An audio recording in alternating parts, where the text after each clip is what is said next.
I was really impressed with Ohio State's effort over Washington. The game didn't quite go how I thought it would, as Ohio State controls Washington, winning 24-6. I was correct in the sense that it would be competitive for 2 or 3 quarters, and then Ohio State would win and pull away. But I didn't think they would win by 3 scores. I did not think that. And I didn't think that they would hold Washington to 6 points, although in hindsight I should have, for some reasons I'll explain in this breakdown. And I didn't think Ohio State would only score 24. Before we resume this segment, some great and free ways to support this channel are liking the video, watching it all the way through, commenting your thoughts down below. I'd love to hear your analysis, sharing the video, subscribing to the channel, and also hitting the notification bell. That way you can get notified when we go live or release new content. And don't just hit the notification bell for the channel, that's very helpful, but what's also helpful and free and useful to you, if you are a die-hard fan of a specific team and want to get notifications whenever I make content about a specific team, not just my content in general, well, we have playlists for every Power 4 college football team, so the notification bell on any of those playlists you are interested in. If you want to support the channel financially, there are ways to do so in the description, and you can sign up as a paid member. So I think that there's still a lot to learn about Ohio State. There's a lot that we don't quite know yet about the Buckeyes that we'll learn about probably in the month of November, not even October, because they're not losing to Minnesota. They're going to beat Wisconsin because Wisconsin, their team, I think, is quit.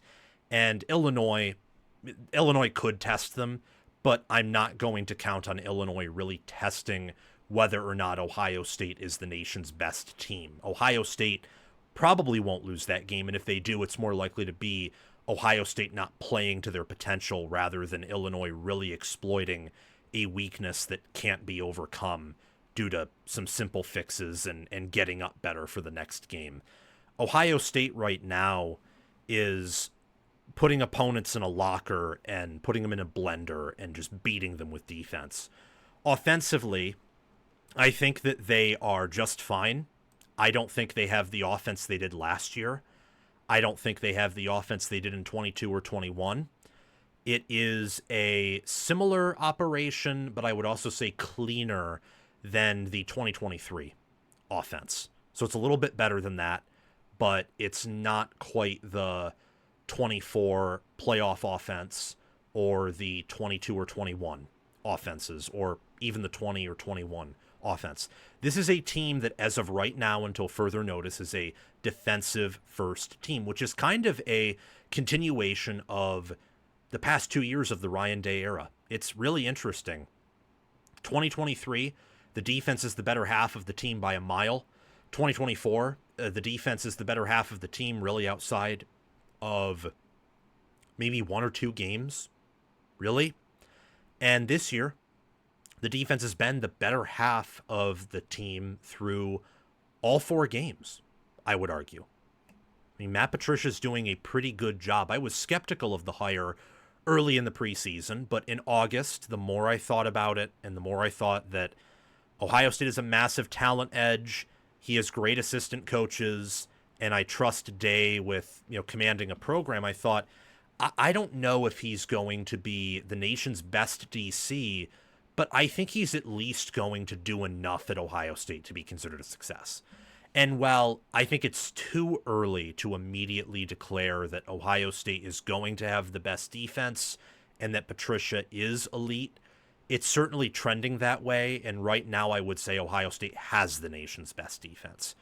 Things can always change, but holding Washington to 6, Ohio only scoring 6 points based on a fluke play, you did business against Grambling, and against Texas, I don't take much away from that game anymore because Texas at that point, and probably still right now, is clearly broken on offense. They had some success running the ball, and it was game 1 with a ton of jitters, especially from Texas, but also from Ohio State to a certain degree. Both teams, I think, end of the year are still going to be different and better in a variety of ways than they were in week 1. But Washington is DeMond Williams Jr., who I think is one of the better quarterbacks in America. Denzel Boston's a good receiver. Jonah Coleman's an awesome running back. And while Jonah Coleman had almost 100 all-purpose yards and DeMond Williams had a pretty good day passing the football. He couldn't get in the end zone, which is what truly matters, and his offensive line couldn't protect him against Ohio State's defense. And when they could protect him, his receivers couldn't get open. So this Ohio State team can beat you in a variety of ways. I mean, they held Washington to negative 0.09 expected points added per play. Washington did have a 40% success rate. They averaged over 5 yards per play. Like, they had some moments of success, but they, at the end of the day, couldn't get in the end zone. And that's ultimately what matters, especially when you're on the road against a team that's clearly inferior to you. What can you not let them do outside of letting your return specialist fumble it after you get good field position? That was bad.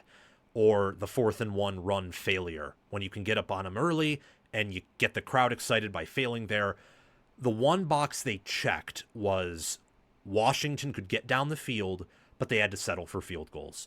And it made Jedd Fisch anxious enough to try a fake that was blown up. Ohio State special teams read it perfectly. And that really was when there was no way Washington was going to win. They needed points there. And to turn them away there when Ohio State was still figuring stuff out on offense and you knew eventually they'd at least get a touchdown on the board, that was the killer. That was the kiss of death right there. This is what the good teams do. It's what the elite teams do. It's what the elite good coaches do. And Ohio State and Ryan Day certainly check that box. I've been impressed with Julian Sayin, especially in the pocket. I've been very impressed with him.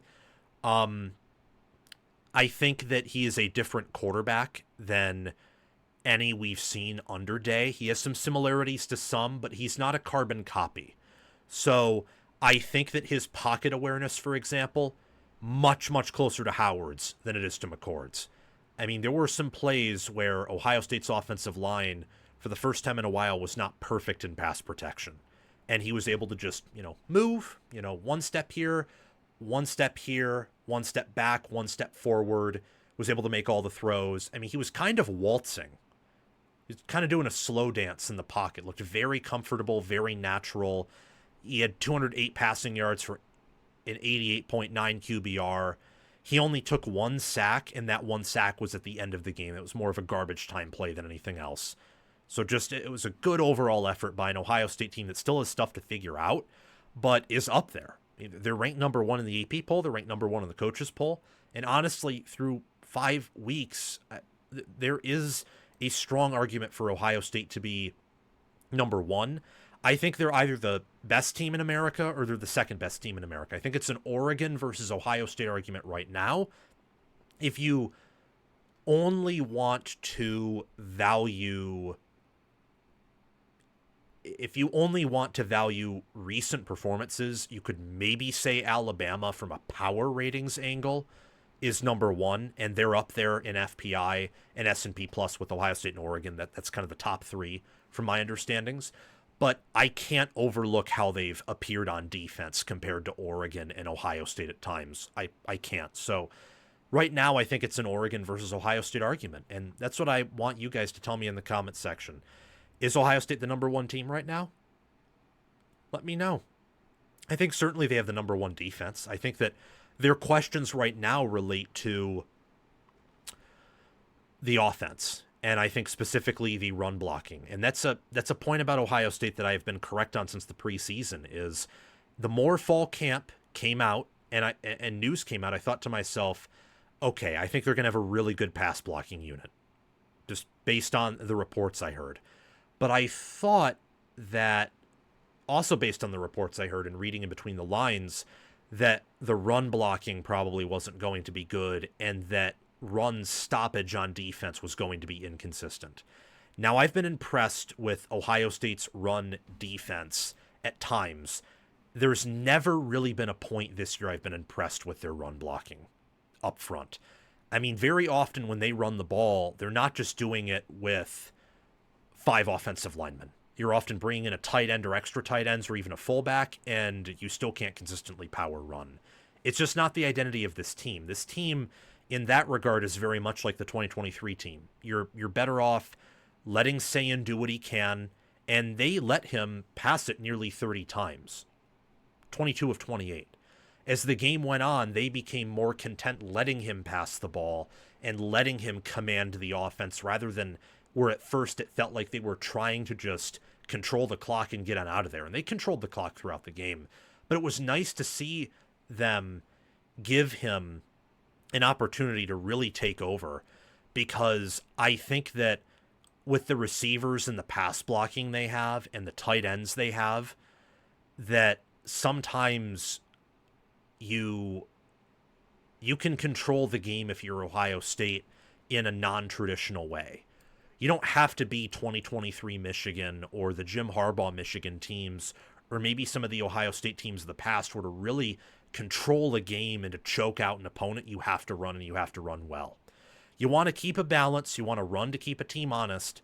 But this passing attack and Sayin especially are great enough, elite enough, to where you can choke out an opponent by passing the ball. You can do that, especially with the defense you have. Washington is not a Big Ten team. They're not. That's what I missed. That's where I was wrong. When you have success against Ohio State, it is because of two things that have to work in tandem.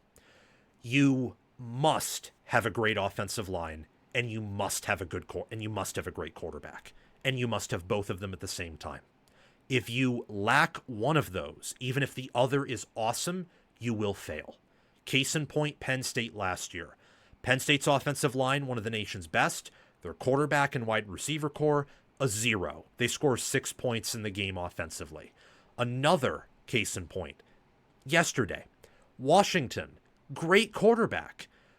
Only really one great receiver, and your offensive line is toast because of injuries, and they have absolutely no depth. And Washington State and Colorado State averaged 3 sacks against you. You only score 6 points. Washington is, and I said it preseason, sort of, but not entirely abandoned it a few weeks ago. I didn't release playoff predictions, and I didn't have Washington in there, but I had them winning 8-9 games. I'm back down to having them win kind of 7 and being competitive, but they're still a year or two away roster-wise from being able to compete with a team like Ohio State or even Oregon. And I would even say Penn State solely due to the lines of scrimmage. And that probably will that will probably be the same thing with Michigan, would probably be the same thing with Indiana, for example. They are just not there lines of scrimmage-wise. They did an admirable job on defense very early of stopping the run, which they're good at. Not elite, not great, but they're good at doing that. They did an admirable job there. Also, they did an admirable job in coverage early.